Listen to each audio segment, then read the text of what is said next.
Hello everyone, welcome back to my YouTube channel study point.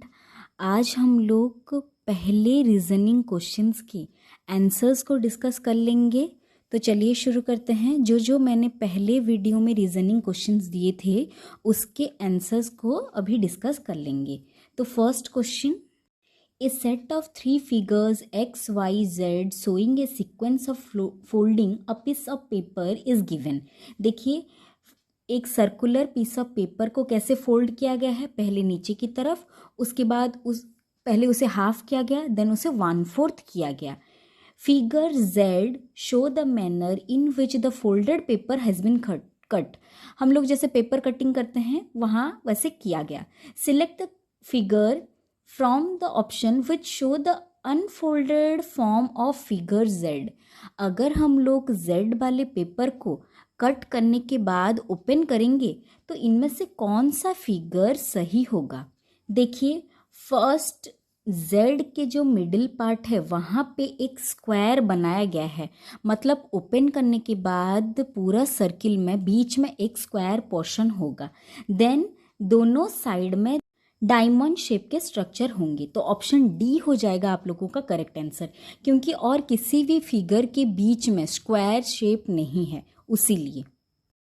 Question number 2, pointing towards a man in photograph, एक photograph को दिखाते हुए Urvi said he is the only son. उस photograph में जो आदमी है, that he is the only son of my father's mother in law. How is the man related to Urvi. चलिए इसे सॉल्व करते हैं। देखिए, उर्वी एक फोटोग्राफ के मैन को दिखाते हुए बोलती है that he is the only सन, किसके, ऑफ माई फादर, उसके ही फादर्स मदर इन लॉ, मतलब उसके फादर के सासू मॉम के वो इकलौते बेटे हैं, मतलब आप लोगों के मामा जी। तो ये हो जाएगा मैटरनल अंकल। समझ में आया आप लोगों को। उर्वी ने एक फोटोग्राफ के आदमी को दिखाते हुए बोला कि ही is the only sun, okay, only son of my father's mother in law. मेरे पापा की मदर इन लॉ कौन, उनके सासू मॉम, मतलब आप लोगों की नानी माँ, उनके बेटे को आप लोग क्या बोलेंगे, मामा जी, मतलब मैटरनल अंकल। नेक्स्ट क्वेश्चन, ये जो फादर और सन के बीच में MIL लिखा गया है वो मदर इन लॉ है, शॉर्टकट में मैंने लिख लिया है। Next question, question number 3, in a certain code language master is written as BNUTSF।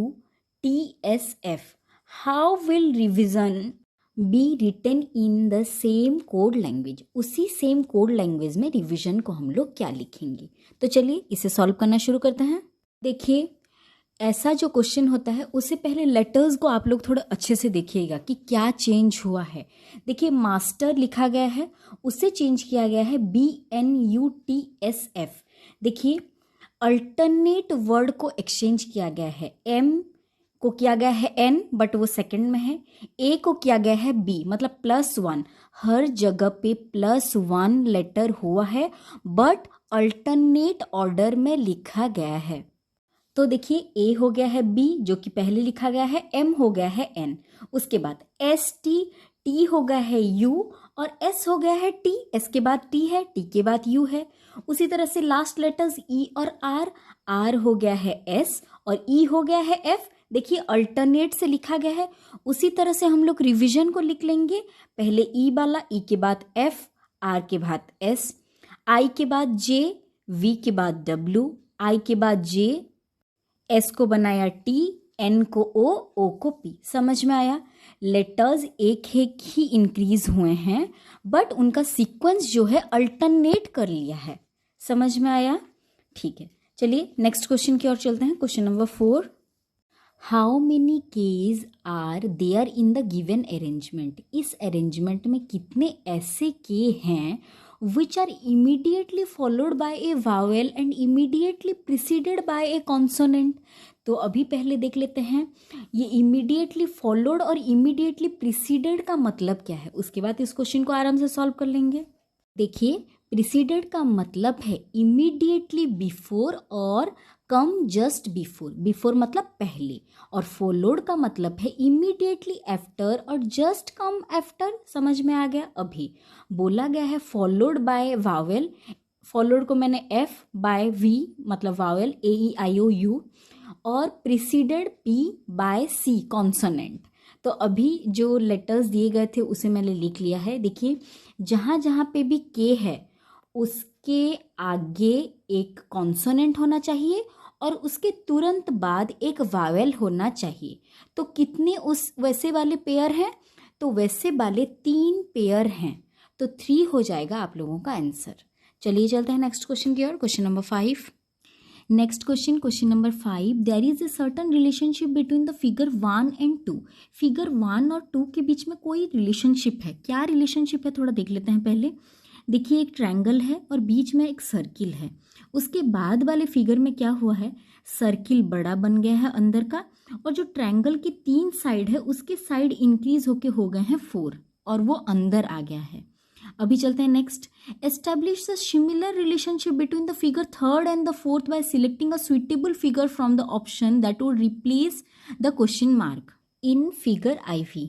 तो देखिए 3rd फिगर में उसी तरह से एक स्क्वायर के अंदर एक सर्किल दिया गया है। तो 4th फिगर में क्या होगा, सर्किल बाहर आ जाएगा और ये जो 4 साइड वाला स्क्वायर है ये 5 साइड वाला पेंटागन में कन्वर्ट हो जाएगा। तो ऑप्शंस को अभी देख लेते हैं। ऑप्शंस में देखिए पेंटागन बाहर और सर्किल अंदर, फर्स्ट ऑप्शन नहीं होगा। और सेकंड ऑप्शन में दिया गया है सर्किल बाहर है पेंटागन अंदर है, तो बी ऑप्शन हो जाएगा आपका करेक्ट आंसर। सी भी देखिए सर्किल अंदर और एक ट्रायंगल अंदर है, सर्किल बाहर और ट्रायंगल अंदर, सॉरी ये भी नहीं होगा।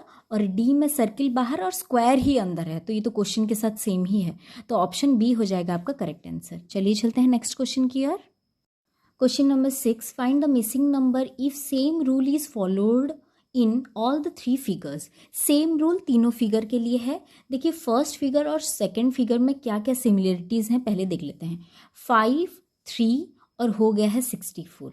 यहाँ है 2, 3 हो गया है 25। यहाँ है 3 और 4, हमें क्वेश्चन मार्क वाला फिगर निकालना है। तो चलिए इसे सॉल्व करते हैं। देखिए 5 और 3 हो गया है 64। 5 + 3 दैट इज 8, 8 का स्क्वायर है 64। तो ये जो है ऐसा किया गया है, मतलब पहले नंबर्स को ऐड कर दिया गया है, देन उस नंबर का स्क्वायर निकाला गया है जो कि है 64। अभी सेकंड फिगर में देख लेते हैं क्या हुआ है। उसी तरह से देखिए सेकंड फिगर में 2 और 3 इन्हें ऐड करने से आएगा 5 और 5 का स्क्वायर है 25। उसी तरह से हमें जो निकालने को दिया गया है वो है 3, 4 होगा कितना, 3 + 4 दैट इज 7 और 7 का स्क्वायर है 49। तो हमारा आंसर हो जाएगा 49 जो कि ऑप्शन सी है। चलिए चलते हैं नेक्स्ट क्वेश्चन नंबर 7 की ओर। Which of the following options satisfy the same conditions of placement of dots as in the given figure? In dots को पहले ऑब्जर्व कीजिए। देखिए बाहर एक स्क्वायर है, फिर एक ट्रायंगल है और उसके बाद एक सर्किल है। पहला जो डॉट है वो सिर्फ स्क्वायर में डाला गया है, ना ही उसमें ट्रायंगल का कोई इंटरफेरेंस है ना ही सर्किल का। उसके बाद जो सेकेंड डॉट ट्रायंगल में ड्रॉ किया गया है वो देखिए स्क्वायर के अंदर भी आ रहा है और उस ट्रायंगल के अंदर भी आ रहा है, but not in the circle. अभी थर्ड जो डॉट है देखिए सर्किल के बीच में, वो स्क्वायर में भी इंक्लूडेड है, ट्रायंगल में भी इंक्लूडेड है और सर्किल में भी इंक्लूडेड है। यही वाला रिलेशन हमें इस फिगर में ढूंढना है। फर्स्ट वाला फिगर देखिए स्क्वायर तो है परफेक्ट, ट्रायंगल अलग और सर्किल अलग हो गया है। ये कैसे हो सकता है, ट्रायंगल के अंदर सर्किल है, मतलब कोई तो पार्ट कोइंसाइड करना ही चाहिए था, तो फर्स्ट ऑप्शन कैंसिल। अभी सेकंड ऑप्शन को देखिए, स्क्वायर है, ट्रायंगल कोइंसाइड तो नहीं, मतलब कुछ एक पार्ट में दिया गया है, एंड सर्किल भी उसके अंदर है, मतलब तीनों डॉट्स को हम लोग सेट कर सकते हैं इसके अंदर। थर्ड वाला फिगर देखिए, ट्रायंगल बीच में है, एक तरफ स्क्वायर है दूसरी तरफ सर्किल है, ये भी ऑप्शन कैंसिल, और फोर्थ वाला ऑप्शन भी कैंसिल। तो ऑप्शन बी हो जाएगा आपका करेक्ट आंसर। समझ में आया? डॉट्स को ऑब्जर्व कीजिए, कौन सा डॉट कौन से फिगर के अंदर है और कौन कौन सा फिगर उसमें इंक्लूडेड है, उसे ध्यान में रखते हुए हम ऑप्शन को अगर एलिमिनेट भी करते हुए चलेंगे तो हमें आंसर मिल जाएगा। चलिए नेक्स्ट क्वेश्चन की ओर। Question number 8, if P means minus, Q means plus, R means division and S means multiplication, then find the value of 15P, 12Q, 12R, 4S3। इसका हमें वैल्यू निकालना है, तो चलिए वैल्यू निकालते हैं। तो क्वेश्चन में दिया गया था P का मतलब है minus, Q plus, R division, S multiplication. Question को मैंने लिख लिया है। उसके बाद क्वेश्चन को सिंबल्स के साथ लिख लेंगे। 15 minus 12 plus 12 divided by 4 into 3। जब भी आपको ऐसा नंबर मिले तो हमेशा आप लोग बोर्ड मास से ही उसे सॉल्व कीजिएगा। Bracket of division, multiplication, addition and subtraction.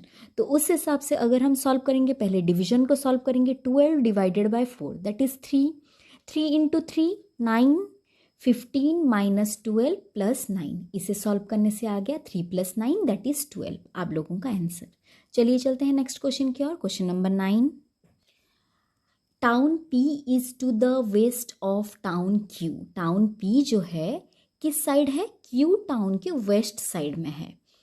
And town R is to the south of town P। Town S is to the east of town R and south of town Q। In which direction is the town S with respect to P। तो चलिए इसे diagram बना के solve करना शुरू करते हैं। First देखिए, फर्स्ट, सेकेंड, थर्ड, फोर्थ करके मैंने लिख लिया है। आप लोग पहले डायरेक्शन को मेंशन कर दीजिएगा, ईस्ट, वेस्ट, नॉर्थ और साउथ। आपके राइट हैंड साइड की तरफ ईस्ट, लेफ्ट की तरफ वेस्ट, ऊपर की तरफ नॉर्थ और नीचे की तरफ साउथ। उसके बाद P is west of Q। Q को लिख लिया और वेस्ट की तरफ P को ड्रॉ किया फर्स्ट। उसके बाद R is south to P। R को नीचे लिख लिया साउथ की तरफ। और S is east to R, east की तरफ है S। और उसके बाद ईस्ट की तरफ R के है और Q की ओर से साउथ की तरफ है। तो ये जो S है, ये S जो है किस डायरेक्शन में होगा? With respect to P। P के रेस्पेक्ट में S होगा साउथ ईस्ट के डायरेक्शन में। देखिए क्वेश्चन को, और ये हो जाएगा south east, option number B. चलिए चलते हैं लास्ट क्वेश्चन की ओर। Question number 10। जब भी ऐसा क्वेश्चन हो ना, ईस्ट, वेस्ट, नॉर्थ, साउथ पहले मेंशन कर लीजिएगा, उसके बाद आप लोग सॉल्व कर पाएंगे। Some girls are sitting in a row. कुछ गर्ल्स एक रो में बैठे हुए थे। Sheetal is sitting 15th from the left end and Sapna is 10th from the right end. There are 3 girls between Sheetal and Sapna. How many total girls are sitting in the row if Sapna is sitting towards the right of Sheetal? तो चलिए इसे draw करके solve कर लेते हैं। कि right और left को मैंने मेंशन कर लिया है। शीतल जो है लेफ्ट साइड से 15th में बैठी हुई है और सपना जो है राइट साइड से 10th में बैठी हुई है। और उन दोनों के बीच में 3 गर्ल्स और ज़्यादा हैं। और ये भी बोला गया है कि सपना इज़ राइट ऑफ शीतल। तो हाँ, शीतल के राइट साइड में सपना है। तो टोटल कितने गर्ल्स हैं? देखिए, लेफ्ट की तरफ से 15 शीतल प्लस बीच में 3 और राइट की तरफ से सपना 10th। तो 18 plus 10 that is equals to 28। आपका आंसर आ जाएगा 28 गर्ल्स। और अगर आप ऐसे भी काउंट करके भी करेंगे तब भी करेक्ट आंसर आएगा। देखिए, लेफ्ट साइड से काउंट करना शुरू करते हैं। शीतल है 15 में, बीच के गर्ल्स हो गए 16, 17 और 18 और सपना है 10th में। ऐड कर लेंगे तब भी 28 आ रहा है। कि राइट से भी काउंट करेंगे सेम ही आएगा। तो इस तरह से हम लोगों ने फर्स्ट रीजनिंग वाले वीडियो को सॉल्व कर लिया है। आप लोग भी एक एक बार कीजिएगा। Thank you for watching. Take care.